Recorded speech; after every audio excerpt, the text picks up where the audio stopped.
최근 들어서 돈의 흐름을 본다라고 하면 뚜렷하게 2차전지 쪽으로 들어가는 흐름은 분명히 뚜렷하게 나오고 있습니다. 우선 SK텔레콤이 이번에 인적 불안을 합니다. SK텔레콤 인베스트먼트라는 이제 이름으로 신설법인이 생기게 되거든요. 이 과정에서 우리가 주목해볼 포인트가 있다라고 좀 짚고 있습니다. 이 대북주어에 접근을 할 때는 빠질 때 접근을 해야 된다. 그리고 새 모이를 쪼듯이 정말 소량을 조금씩 분할 매수를 해야 된다. 그렇다면 이번에는 어쨌든 일어난 현실이니까 인정을 할 수밖에 없죠. 이 반도체 분야는 이렇게 꺾어졌지만 다른 분야는 그래도 뭐 우리가 1% 이상 떨어지진 않았으니까 네. 0.4%, 5% 뭐 이런 약간 보합 정도로 끝나는 모습을 보였기 때문에 이게 이제 카카오라든가 네이버 같은 뭐 플랫폼 업체들이 받쳐줬기 때문이다라는 이야기도 있고요. 네. 이러한 상황에서 우리가 투자, 여기서 돈이 흘러가는 곳을 찾아본다면 어디가 될까요? 사실 뭐 삼성전자하고 하이닉스 오늘처럼 뭐 2조 원 넘게 두 개 합해서 이렇게 매도가 나왔을 때 이 정도 버텼다는 거는 과거에는 상상도 못했어요. 그렇죠. 네. 외국인이 이렇게 매도가 나오잖아요. 지수 부러졌습니다, 진작에. 그치. 근데 이게 지수가 이렇게 버텼다는 거는 사실 다른 쪽을 샀다는 거거든요. 삼성전자, 하이닉스와 같은 반도체만 매도가 나왔고 다른 종목들을 샀기 때문에 지수가 버틴 거거든요. 그래서 뭐 플랫폼과 관련된 말씀도 하셨지만 최근 들어서 돈의 흐름을 본다라고 하면 뚜렷하게 2차전지 쪽으로 들어가는 흐름은 분명히 뚜렷하게 나오고 있습니다. 상대적으로 굉장히 좀 강한 모습을 좀 나오고 있는데, 뭐 제가 지난번에 SK이노베이션 물적 분할할 때도 나와서 말씀을 드렸지만 당시에 이제 삼성 SDI 쪽으로 좀 종목 교체를 하시는 게 어떠신가라는 말씀 좀 드렸는데, 당시에 뭐 네가 SK그룹의 큰 뜻을 네가 어떻게 아느냐 마냐 그러면서 막 이렇게 많은 분들이 좀 질타를 하셨는데, 당연히 저는 SK그룹의 큰 뜻은 모르죠. 제가 당연히 알 수 있는 방법은 작은 없고요. 뜻도 잘 몰라. 예, 저는 모릅니다. 다만 주식 관점에서 말씀드린 거예요. 주식 관점에서는 당연히 삼성 SDI 쪽으로 수급이 좀 몰릴 수밖에 없으니까 네. 그쪽을 한번 보자라는 말씀을 드렸던 부분이고요. 지금 계속적으로 삼성 SDI 쪽에서는 뭐 2차 전지와 관련해서는 뚜렷한 모멘텀이 계속적으로 발생이 되고 있어요. 그러니까 자고 일어나면 새로운 뉴스들이 계속 지금 나오고 있습니다. 그러니까 오늘 같은 경우에도 제2의 테슬라라고 불리는 리비안이라는 회사가 지금 공장을 또 하나 새롭게 크게 짓는데 이게 지금 구체화가 되고 있어요. 그러면 리비안의 배터리를 공급한 것이 삼성 SDI이고, 그러면 리비안의 사업 확장은 결국 삼성 SDI의 배터리가 더 필요하다는 얘기니까 결국은 삼성 SDI 쪽으로 수급이 더 쏠릴 수밖에 없는 부분인 거고, 최근에도 폭스바겐 역시도 자체적으로 배터리를 생산하겠다, 내재하겠다라고 했지만 최근에 그 내용을 쭉 본다라고 하면 폭스바겐이 생각하는 내재화는요, 자기네들이 배터리 공장을 짓고 이런 거보다 그러니까 파운드리를 주겠다라는 거예요. 위탁 생산을 맡기겠다라는 거예요. 지금 배터리 업체한테. 그 대상이 되는 게 다시 삼성 SDI.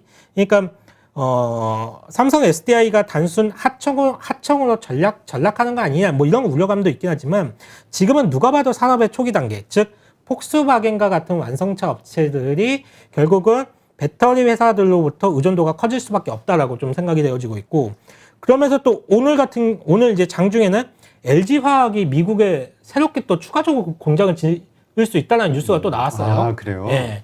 그런 뉴스가 좀 나왔고, SK이노베이션 같은 경우는 포드가 이제 또 그런 얘기를 했죠. 우리는 SK이노베이션이랑 손잡고 유럽 시장에 본격적으로 진출을 한다. 그러니까 이게 자고 일어나면 배터리 쪽에서는 계속적으로 호재성 뉴스가 계속 나오고 있어요. 그러면 당연히 돈의 흐름이 그쪽으로 좀 갈 수밖에 없다라고 보여지고 있기 때문에, 물론 이제 오늘 같은 경우에는 일부 종목들 같은 경우가 MSCI 이제 편입 이슈가 좀 있어요. SKIT라든지 에코프로 비행 같은 종목들은 이번에 MSCI 지수에 이제 새롭게 편입되기 때문에 아마 이런 부분에 대해서 좀 수급이 몰릴 가능성은 좀 있긴 하지만, 그래도 2차 전지 쪽은 조정이 나와도 그만큼 살려는 수급이 좀 많다라고 좀 보시면 좋을 것 같습니다. 네. 근데 이제 우리가 2차 전지 일단 뭐 3사 완성 배터리 업체 SK, 그다음에 LG, 그다음 삼성 SDI, 이거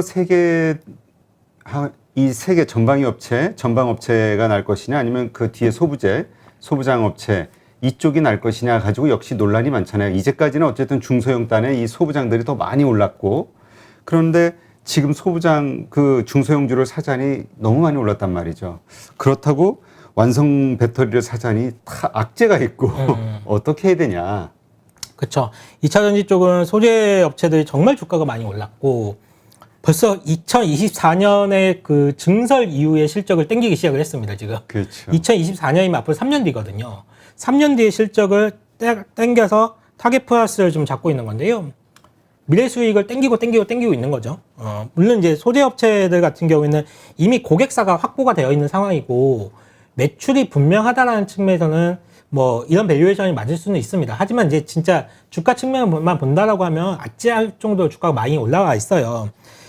그렇지만 아직도 2차 전지와 관련된 밸류체인 내에서 아직까지도 좀 부담이 없는 종목들은 몇 업체들이 있습니다.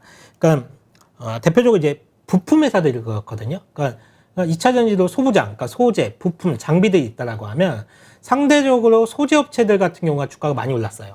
거의 소재에 몰리는 것 같아 보니까 분위기가. 예, 그럴 수밖에 없는 게 소재는 계속 쓰이잖아요. 계속 쓰일 수밖에 없는 부분이기 때문에 하긴 그러네. 예, 매출의 연속성이라는 게 발생이 된다는 거고 장비 같은 경우에는 수주가 뭔가 공장이 지어서 수주가 땅 들어오면 그걸로 이제 끝 이런 인식이 좀 있어요. 그러다 보니까 장비 회사들 같은 경우에는 조금 매수세가 좀 덜 몰리는 이유가 있고요. 부품 회사들 쪽에서는 좀 볼 필요가 있을 것 같아요. 그렇다고 뭐 부품주들이 안 오른 건 아닙니다. 얘들 그 2차 전지와 관련된 부품주들도 올랐어요. 올랐지만 밸류에이션이 그나마 소재 업체들에서 비교했을 때 조금 부담은 없습니다. 그러니까 부품주라고 하면 뭐 대표적으로 신흥 SEC 그리고 상신 EDP 이런 종목들인데 캡 어셈블리라고 하는 부품을 생산하는데요. 이게 이렇게 부품 업체들의 밸류가 좀 싼 이유가 왜 그러냐면 이 부품업체들 같은 경우에는 소재업체들과는 좀 다르게 증설에 조금 소극적인 면이 좀 있어요. 증설에 좀 소극적인 면이 좀 있었고, 이렇게 생각하면 좀 쉬우실 것 같아요. 우리가 이제 콜라를 만약에 사먹는다라고 하면 안에 그 콜라에 대한 내용물 있잖아요. 그 내용물 배합이라든지 이런 게 이제 소재라고 보시면 되고, 그 겉에 이제 캔을 부품이라고 보시면 되면, 당연히 이 콜라를 어떻게 만들고 그 내용물과 그 배합과 그 기술이 좀 더 값어치가 높게끔 보이는 건 사실이잖아요. 그 캔보다는. 겉에 있는 캔보다는.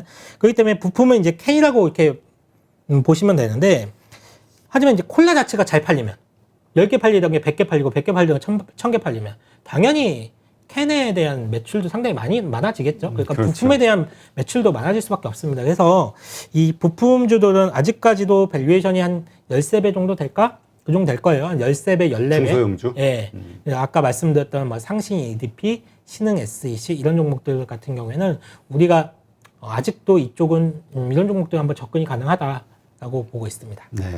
근데 그 참 희한한 게 그 LG화학 같은 경우라든가 SK이노베이션 이거는 이제 우리 그 분할 이슈 때문에 분할 상장 이슈 때문에 이제 뭐 많이 좀 떨어져 있었는데 조정을 받았는데 LG화학 같은 경우는 외국인들이 계속 꾸준히 사요. 이거 희한해요. 매도 리포트도 나왔었는데. 네, 나왔죠. SK 그 이노베이션 그 LG화학에도 매도 레포트가 나왔고 SK도 사실상 나왔죠. 네, 그 삼성 SDI도 좀 매도 레포트가 나왔고 다 나왔습니다. 나왔지만 LG화학 같은 경우에는 좀 청사진이 좀 뚜렷해지는 것 같아요. 배터리 사업법은 이제 분사하고 그리고 화학 쪽에서는 실적은 이제 워낙 잘 나오는 부분이 있고 그리고 이 배터리 쪽의 다른 소재와 관련된 그런 사업들에 대한 청사진을 계속적으로 지금 밝히고 있어요. 그러면서 전반적으로 LG화학에 대한 외국인의 시각이 좀 긍정적이라고 생각이 되어지고 다만 SK이노베이션은 물론 SK이노베이션도 지금 이 배터리 소재와 관련된 청사진을 좀 내세우고 있습니다. 하나하나 나오고 있는데요. 앞으로 좀 더 지켜봐야 되겠죠. 어떻게 반응을 할지. 그리고 사실 이 정유 쪽이 유가에 대한 전망이 좀 나뉘거든요. 지금 뭐 어느 때는 뭐 100불을 갈 것이다라는 얘기도 있는 것부터 이란의 제재가 좀 풀리면서 이란산 원유가 나오게 된다, 시장에 나온다라고 하면 지금 뭐 한 70불 정도 하는 유가 수준이 떨어질 것이다라는 전망이 좀 나오고 있기 때문에 이 화학업종과 정유업종에 대한 그런 시각 차이도 분명히 좀 존재하는 것 같습니다. 네. 그러니까 하여튼 참 시장이 어려운 게 그냥 단순하지가 않아요. 그냥 그 호재와 악재 혹은 기대감과 불안감이 같이 섞여 있기 때문에 내가 뭘 선택하느냐, 뭘 보고 어떻게 방향을 잡을 것이냐 이걸 잡는 게 참 어렵다는 어렵습니다. 생각이 들어요. 네. SK텔레콤 한번 볼까요? 분위기가 오늘 좋아요. 근데 그 배경이 뭐 지금 모건스탠리하고 JP모건에서 그 KT 목표가를 상향시키면서 뭐죠? 그 골드만삭스에서도 SKT를 40만 원 뭐 이렇게 나왔다 이런 얘기가 있는데 일단 우리가 통신주에 대해서는 되게 보수적이고 재미없는 걸로 그쵸. 이제까지 이해하고 있었잖아요. 그렇죠. 근데 요즘 아주 좀 액티브한 것 같아요. 좀 분위기를 좀 알려주시죠. 그러게 모건 스탠리, 뭐 골드만삭스, JP 모건 뭐 이런 데서 지금 통신주에 대한 목표 주가를 올리고 있는데 이 외국인들의 레포트는 참고 안 하려고요. 지금 반도체 쪽에서도 황당한 레포트들이 나오고 있기 때문에 2차 전지에서 네. 근데 재밌는 게 2차 전지 때도 그때 LG화학인가 SK 이노베이션 그때 했을 때도 외국계였어요. 네, 중국 쪽도 그렇게 갑자기 이름이 생각이 안 나네. CATL. 네. CATL도 언제 매도 리포트 나왔지만 중국은 엄청나게 상승했잖아요. 네, 맞아요. 외국계 레포트라고 해서 그게 다 맞는 것도 아니고 그냥 참고만 할 뿐인데 모르겠습니다. 뭐 통신주에서 얘들이 왜 이렇게 목표 주가를 상하게 했는지. 네, 아무튼 요즘 마음에 안 들어요. 외국계들. 근데 사실 SK텔레콤에 대해서 본다라고 하면 저는 계속 좀 주목을 하고 있었습니다. 사실 계속 좀 주목을 하고 있었는데 왜 그러냐고 하면 며칠 전에 외국계가 아니고요. 역시 분석을 잘하는 거는 한국 사람들이 잘해요.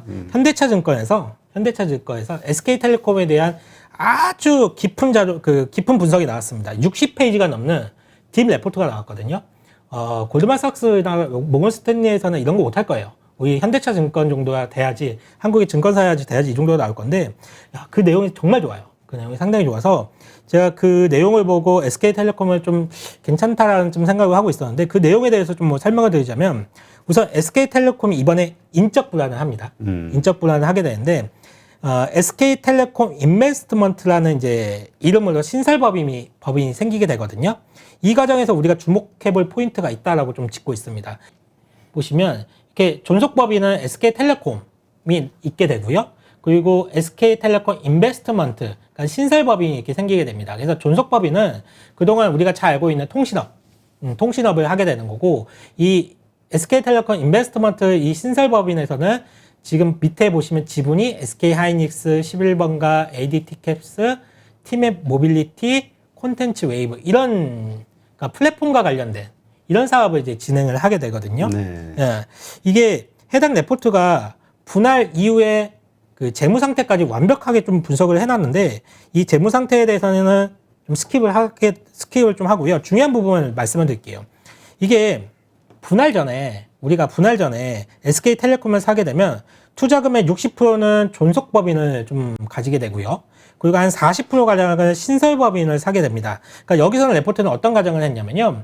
투자 단가를 SK텔레콤은 31만 5천 원으로 잡아놨어요. 일단은 네. 보시면 투자 단가를 SK텔레콤 분할하기 전에 31만 5천 원으로 좀 잡아본다라고 했을 때 이게 이제 분할하고 난 다음에는 만약에 이걸 315주 만약에 갖고 계시고 난다라고 하면 SK텔레콤 존속법인을 955주를 갖게 되고 이때 주가가 58,087원입니다. 네. 그리고 신설법인은 620주를 갖게 되고 단가는 75,599원입니다. 이렇게 해서 이렇게 쪼개지게 되거든요. 이렇게 쪼개지게 되는데 여기서 메리트가 있는 건 뭐냐면 이 존속법인 있잖아요. 존속법인 SK텔레콤 여기는 배당 수익률이 31만 5천 원에 우리가 주식을 샀을 때 이 정도 가격이라고 하면 배당 수익률이 5% 이상이 나옵니다. 네. 배당 수익률이 5% 이상 나오기 때문에 이거는 좀 매력적인 부분이거든요. 왜냐하면 이렇게 배당 수익률이 5% 이상 나온다는 거는 주가에 대한 하방 경직성을 좀 갖춰질 수가 있다는 그렇죠. 거예요.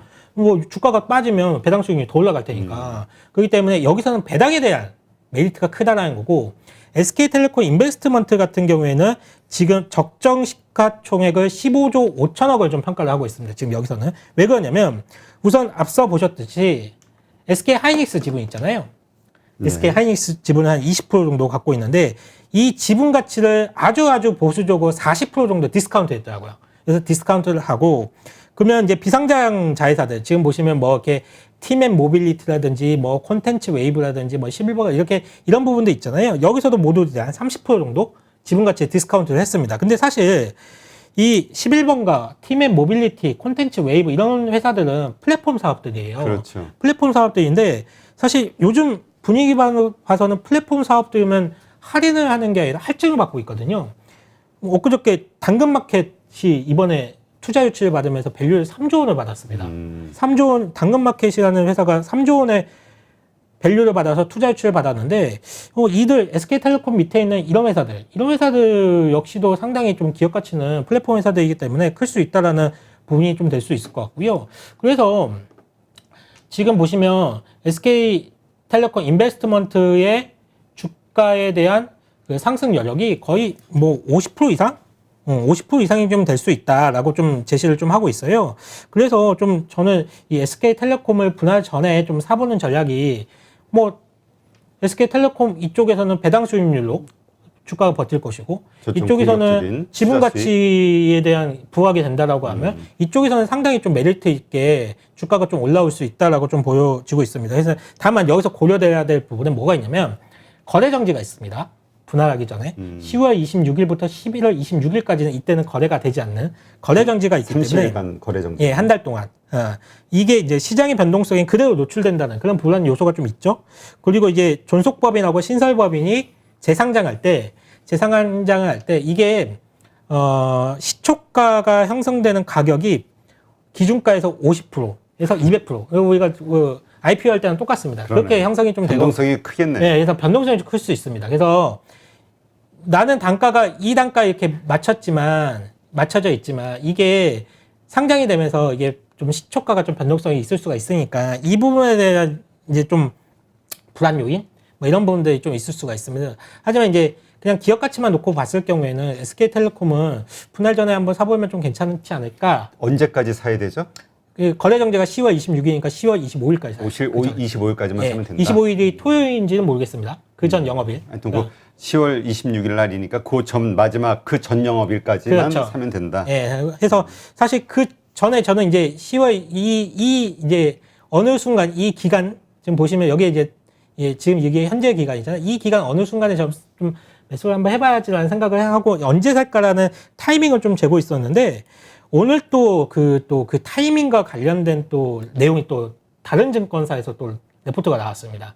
언제 사야 될까라는 내용에 대해서 또 그 대유안타 증권에서 또 이거에 대한 레포트가 또 나왔는데 그래요? 이게 8월 MSCI 정기 변경이 있더라고 해요. 그러면서 이제 최근에 이제 굵직굵직한 회사들이 이제 들어오다 보니까 SK텔레콤에서 인위적으로 좀 수급이 좀 빠져나가는 그런 수급이 좀 있는데 이 외국인의 매도 규모가 한 9,100억 정도라고 합니다. MSCI 정기 변경 때문에. 그러면 이 수급이 8월 말에 이제 빠져나가니까 그때 이제 수급에 의해서 주가가 흔들린다라고 하면 그때 한번 우리가 비중을 그 매수 기회를 한번 삼아보자라는 이제 내용의 레포트가 좀 나와서 그 시점에 맞춰서 한번 접근해 보는 것도 상당히 좋을 것 같다라는 생각을 좀 하고 있습니다. 네. 하여튼 요즘 장이 어려우니까 이런저런 투자의 아이디어, 포인트를 찾아보는 게 좀 중요할 것 같아요. 저것도 하나의 그 중요한 포인트니까 한번 잘 스터디하셔서 어떤 결정을 내리는 게 수익에 도움이 될지 고민해 보시면 좋겠네요. 이 현대차 증권에서 나온 레포트를 꼭 찾아서 한번 읽어보세요. 60페이지가 60페이지. 넘는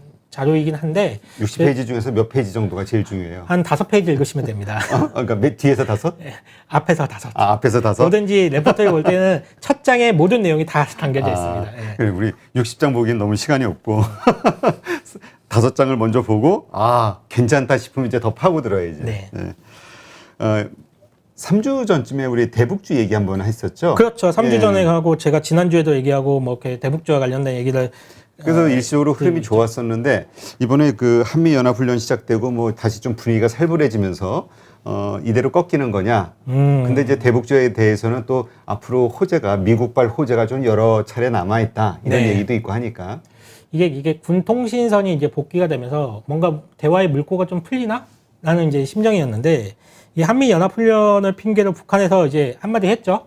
그래서 김여정 당 부부장이 대남 비하 발언을 좀 했었고 어젠가요? 그 김영철 노동당 뭐 통일전선부장 이분이 또 이제 한마디 했습니다. 뭐라고 했냐면 잘못된 선택으로 스스로가 얼마나 엄청난 안보 위기에 다가가고 있는가를 시시각각 느끼게 해주겠다.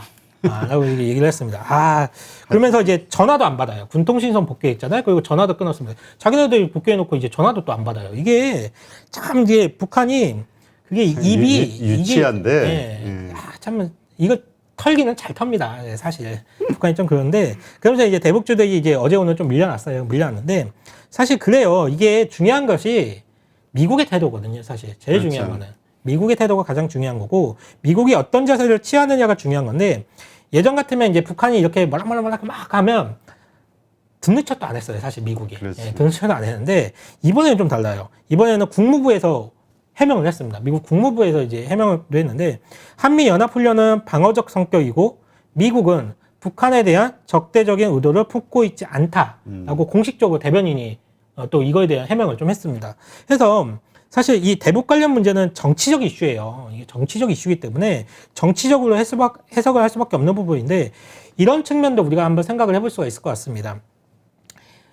이번에 이재용 부회장의 가석방 결정이 좀 났잖아요. 이게 분명히 뭐 사법적인 뭐 판단이라고 하지만 이게 뭐 사법권의 판단이라기보다는 정치적인 판단이죠. 정치적인 판단이라고 보시면 되는데 어차피 뭐 보시면 될 것 같은데 만약에 이재용 부회장이 가석방 이후에 미국에 이제 대대적인 투자 계획을 발표를 하고 그리고 미국은 이 대북 문제를 완화적으로 풀어주기를 만약에 바란다라고 하는 이게 현 정부의 목적이 있다라고 하면 이게 그렇다라고 하면 이건 뭐 순전히 제 개인적인 생각입니다. 아무튼 뭐 미국 정부가 지금 북한과의 선을 확 긋기보다는 조금 대화의 여지를 계속적으로 보낼 수도 있다라고 보고 있어서 또 상황이 언제 바뀔지 모릅니다. 사실 그렇죠. 이게 말 한마디에 확 바뀌는 거기 때문에 제가 그 당시에 대북주와 관련된 말씀을 드릴 때도 이 대북주에 접근을 할 때는 빠질 때 접근을 해야 된다. 그리고 추격 매수가 아니라 예, 새 모이를 쪼듯이 정말 소량을 조금씩 분할 매수를 해야 된다라고 말씀을 드렸기 때문에 어떻게 보면 지금이 어떻게 보면 또 매수 기회가 좀 나올 수가 있기 때문에 또 새 모이 쪼듯이 조금씩 한번 정치적 이슈를 한번 뉴스를 한번 잘 보시면 좋으실 것 같습니다. 그때 탑픽으로 봤던 게 아난티. 예, 아난티를 봤었죠. 근데 이제 그 여러 가지 정치적 역학적으로 이렇게 국제 정세를 보면은 어쨌든 지금 바이든 정부에서는 중국을 고립시키기 위한 네. 어떤 동맹 외교를 펼치고 있는 가운데에서 가장 큰 그 뭐라 그럴까 그 영향력을 끼치는 국가인 북한을 이제 좀 떨굴 수만 간격을 그렇죠. 떨굴 수만 중국과의 있다면 관계를 조금 이렇게 떨굴 수만 있다면 미국은 지금 여러 행동을 좀 하고 있죠. 그렇기 때문에 지금 뭐 지난번에 아난티에 한번 말씀드렸지만 뭐 식량 그러니까 뭐 인도적 지원 얘기를 계속해요. 지금 인도적 지원을 하겠다. 인도적 이게 그러니까 식량난이 상당히 심각하거든요. 북한이 그렇죠. 지금 상당히 심각하기 때문에 인도적 지원이라고 하면 뭐 글쎄요, 뭐 밀가루 보내주려나 뭐 그런 생각도 들고 뭐 비료 뭐 이런 생각도 들기 때문에 뭐 그런 쪽도 한번 관심 있게. 근데 어쨌든 여기는 워낙 변동성이 크고 불확실성이 존재하기 때문에 말씀하신 대로 정말 조금씩 이렇게 많이 가격이 좀 낮아졌을 때 조금씩 이렇게 모아가는 전략. 절대 이게 뭐 만약에 뭐 우리가 화해 분위기가 나와서 내일 막 확 주가가 양봉을 떴다 이때 따라가시면 안 됩니다. 그렇죠. 그냥 그때는 보내주셔야 돼요. 그냥 내 거 아닌가 보다 놓쳤다고 보내주셔야 돼요. 그렇게 해서 오히려 그럴 때 매도의 시점으로 그렇죠. 삼아야 되는 거겠죠. 왜냐하면 다음날 또 이렇게 또 누군가가 나와서 너희들의 안보 위협을 우리가 한번 보여주겠다 이러면 불바다 얘기 또 한번 나오면 또 빠지거든요 이게. 예, 하여튼 참 말은 통하는데 말은 같은 언어를 쓰는데 이게 참 의견 일치를 참 하기가 어려운 곳이라 하여튼 알겠습니다. 네, 이모저모 우리가 이 어려운 장에서 투자의 관점에서 떠올릴 수 있는 여러 가지 아이디어들 다 한번 떠올려 보는 과정이니까 한번 참고하시고요.